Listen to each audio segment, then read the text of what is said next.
Bienvenue sur Africa 24 dans cette nouvelle édition de l'information. Voici les titres de l'actualité. Côte d'Ivoire, préparatif des élections présidentielles 2025.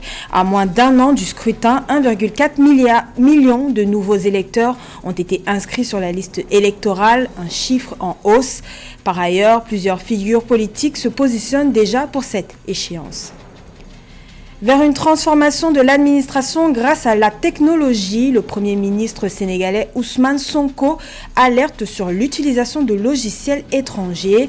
Lors de la finale du GovAthon 2024, il a plaidé pour des réformes ambitieuses de l'administration et des innovations locales. C'est Noël au Crasser de Yaoundé. La première dame du Cameroun, Chantal Biya, a offert des cadeaux à plus de 500 enfants nés par procréation assistée.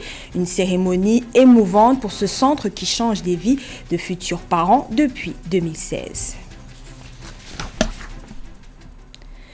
Mais tout d'abord, des violences post-électorales frappent le Mozambique après la confirmation des résultats électoraux par le Conseil constitutionnel. En seulement 24 heures, 21 personnes ont été déclarées mortes et on compte 25 blessés selon le ministre de l'Intérieur. Les scènes de chaos se sont intensifiées à Maputo avec des barricages en feu et des pillages. Le nord du pays, fief de l'opposition, a également été secoué. Au total, 236 incidents graves ont été enregistrés, incluant des attaques armées qui ont entraîné l'évasion de dizaines de détenus. Malgré la victoire du président élu Daniel Chapo, l'opposant Venancio Mondlane rejette le verdict et appelle à la poursuite du combat. La communauté internationale, quant à elle, a exprimé son inquiétude face à la violence et a appelé à un retour au calme.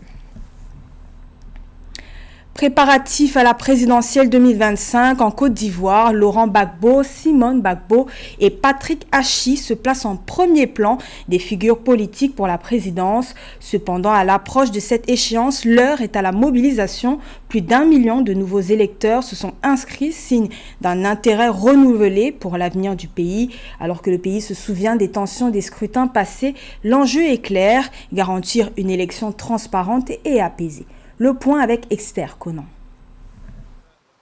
À moins d'un an de la présidentielle prévue pour le 25 octobre 2025, la Côte d'Ivoire se prépare activement. La Commission électorale indépendante a effectué la révision de la liste électorale 2025 le 19 octobre 2024, enregistrant 1 461 081 requérants, dont 943 157 pour une première inscription et procédant à 1207 radiations pour électeurs décédés. Cette révision marque une nette amélioration par rapport au recensement de 2022-2023. Toutefois, pour certains citoyens, la liste reste sujette à des ajustements.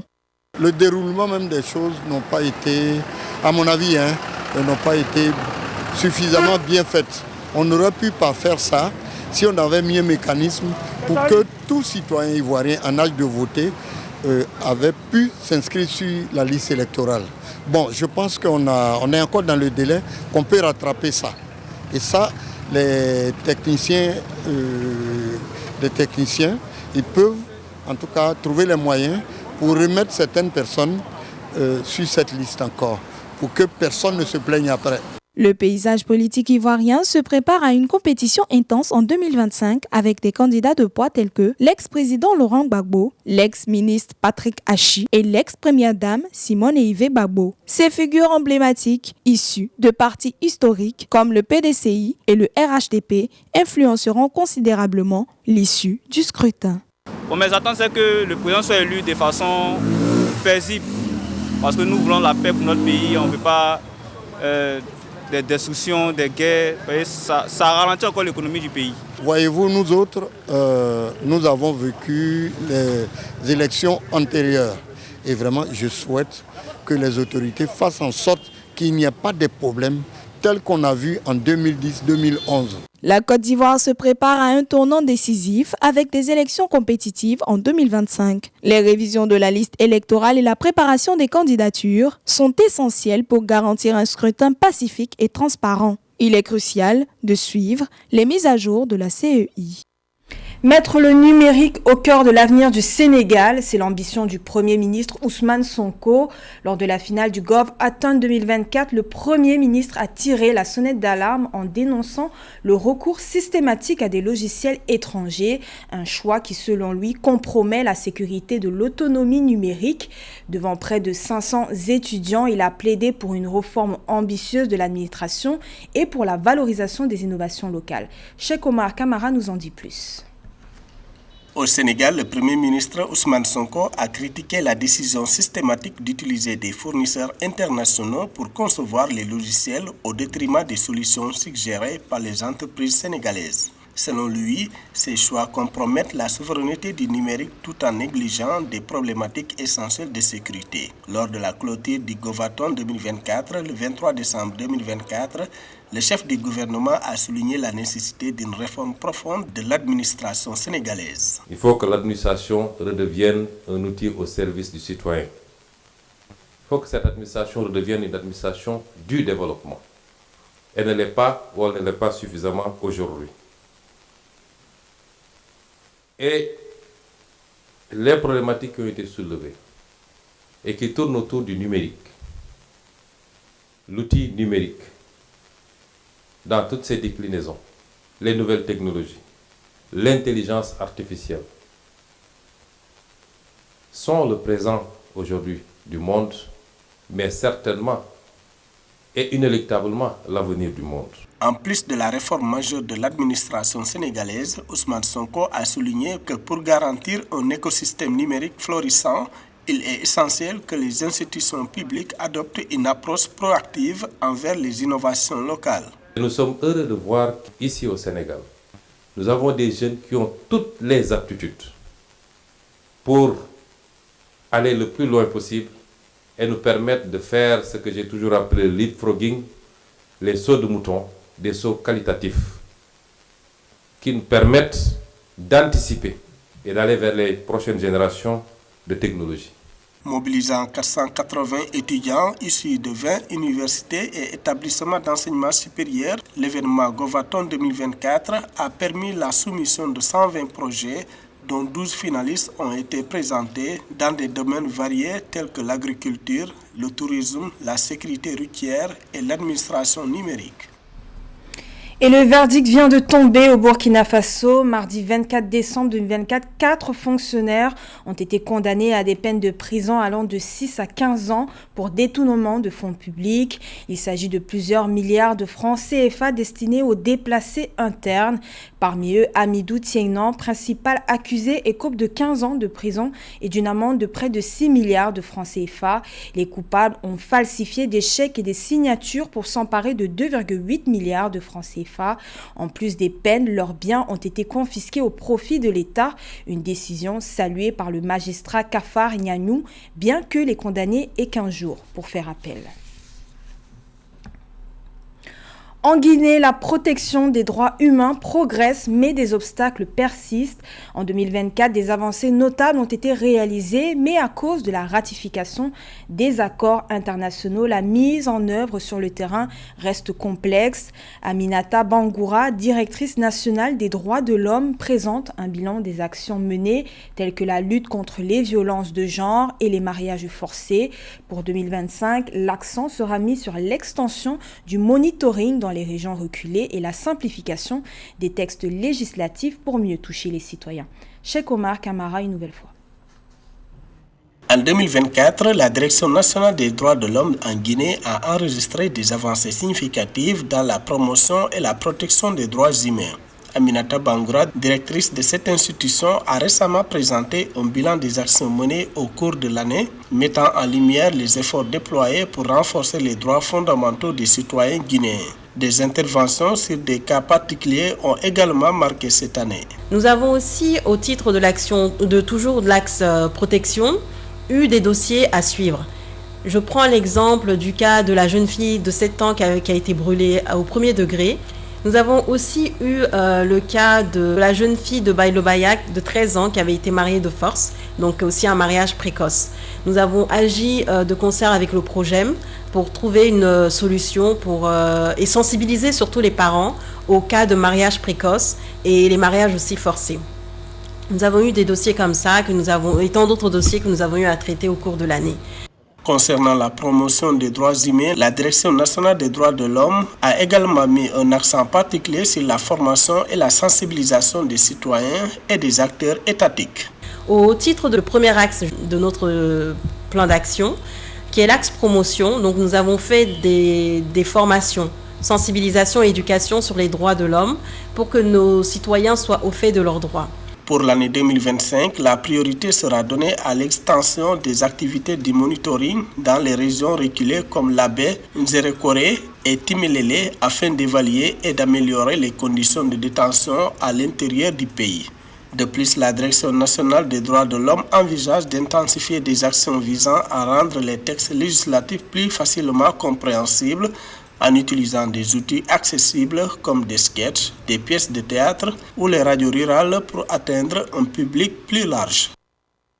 504 sourires sous l'étoile de Noël à Yaoundé ce 24 décembre. La première dame du Cameroun, Chantal Biya, a illuminé le crassaire de la traditionnelle cérémonie de Noël. Plus de 500 enfants nés grâce à la procréation médicalement assistée ont reçu des cadeaux. Un moment fort pour célébrer le succès du centre inauguré en 2016 par le couple présidentiel. Depuis, plus de 500 familles ont vu leur rêve de parentalité se réaliser. Retour sur cet événement où science et magie de Noël s'entrelacent avec Marie-Raphaël Antolo. Noël étant pour les chrétiens la joie de recevoir l'enfant Jésus-né est aussi l'occasion pour de nombreux parents de surprendre leurs enfants avec des cadeaux en signe d'amour et d'affection. C'est dans cet esprit que le 24 décembre 2024, la première dame du Cameroun, Chantal Biya, a rejoint les 504 enfants conçus via la fertilisation in vitro au centre hospitalier de recherche et d'application en chirurgie endoscopique et reproduction humaine, Paul et Chantal Biya de Yaoundé. L'action de la première dame, ainsi substituée en Santa Claus, a permis de dessiner un sourire sur le visage de nombreux enfants. Nous célébrons en ce beau jour du mois de décembre, mois de naissance de l'enfant Jésus-Christ, aboutissement spectaculaire de l'oracle du prophète Isaïe, dont le regard d'aigle avait vu venir plusieurs siècles avant le miracle de la nativité. Ces enfants sont notamment nés au sein de cette institution hospitalière, ceux du personnel en service ainsi que les enfants malades hospitalisés. La cérémonie de l'arbre de Noël au Crassaire a aussi été l'occasion de célébrer les résultats obtenus par l'institution en matière de procréation médicalement assistée. Depuis 2016, date d'inauguration de ce centre, œuvre du couple présidentiel camerounais, plus de 504 bébés ont vu le jour. Je viens prononcer cette bonne nouvelle depuis l'inauguration de cet hôpital par vous-même, Madame Chantal Biya. À ce jour, 504 bébés sont nés suite à la fécondation in vitro. Rappelons que le Crassaire est un établissement public administratif de type particulier à vocation nationale et internationale. Il se veut un espace d'innovation médicale avec pour mandat de garantir à la femme les meilleures conditions de procréation dans son rôle naturel de mère, mener les activités de recherche en matière d'endoscopie et de reproduction humaine et de dispenser des soins de haut niveau en gynécologie et obstétrique. S'unir par la musique traditionnelle, en 2024, la 7e édition du festival Feu de Braza a transformé Brazzaville en véritable carrefour des cultures africaines. Marqué par la volonté de faire de la musique un vecteur de paix et d'unité, de nombreux artistes venus des deux Congos, du Gabon, du Cameroun et de bien d'autres pays se sont réunis pour célébrer la richesse des musiques traditionnelles africaines. Porté par le ballet Penda de Kinshasa, cet événement met en lumière l'importance de préserver les traditions pour l'avenir de l'Afrique. Rétrospective dans ce reportage signé Deva Ponzo. Le groupe Ballet Pendé est venu représenter la République démocratique du Congo à la 7e édition du festival Feu de Braza qui a retenu l'attention des Brazzavillois du 7 au 10 septembre 2024 dans la cour de la mairie du 7e arrondissement Filou. Le groupe originaire de Kinshasa a plaidé pour la pérennisation du festival Feu de Braza qui est une plateforme de promotion des cultures africaines à travers les rythmes ethniques. Nous sommes venus montrer aux Brazzavillois les traditions que nous exploitons à Kinshasa. Nous les avons transportés ici à Brazzaville afin qu'ils sachent que les traditions des deux Congos sont des danses semblables, léguées par nos ancêtres. Aux organisateurs du festival Feu de Brazza, qu'ils ne baissent pas les bras, qu'ils protègent notre culture, car les musiques traditionnelles développent la culture d'un pays. La 7e édition du Festival des musiques populaires et internationales Feu de Brazza s'est tenue sur le thème « Musique traditionnelle africaine, source de créativité et vecteur de l'intégration continentale ». Les organisateurs pensent que la musique doit contribuer significativement au rapprochement des peuples africains à travers des messages de paix et d'unité. La musique est un acte universel qui contribue significativement au rapprochement des peuples en véhiculant des messages d'amour, de paix et d'unité. Pendant 4 jours, vous allez écouter et admirer les superbes sonorités et mélodies de la musique traditionnelle du Congo et d'Afrique. Le Festival populaire et international des musiques traditionnelles Feu de Brazza a lieu une fois tous les 2 ans en alternance avec le Festival panafricain de musique et privilégie les échanges culturels traditionnels africains. C'était le journal de la rédaction. Merci pour votre fidélité. Dans un instant, une nouvelle édition de l'information sur Africa 24.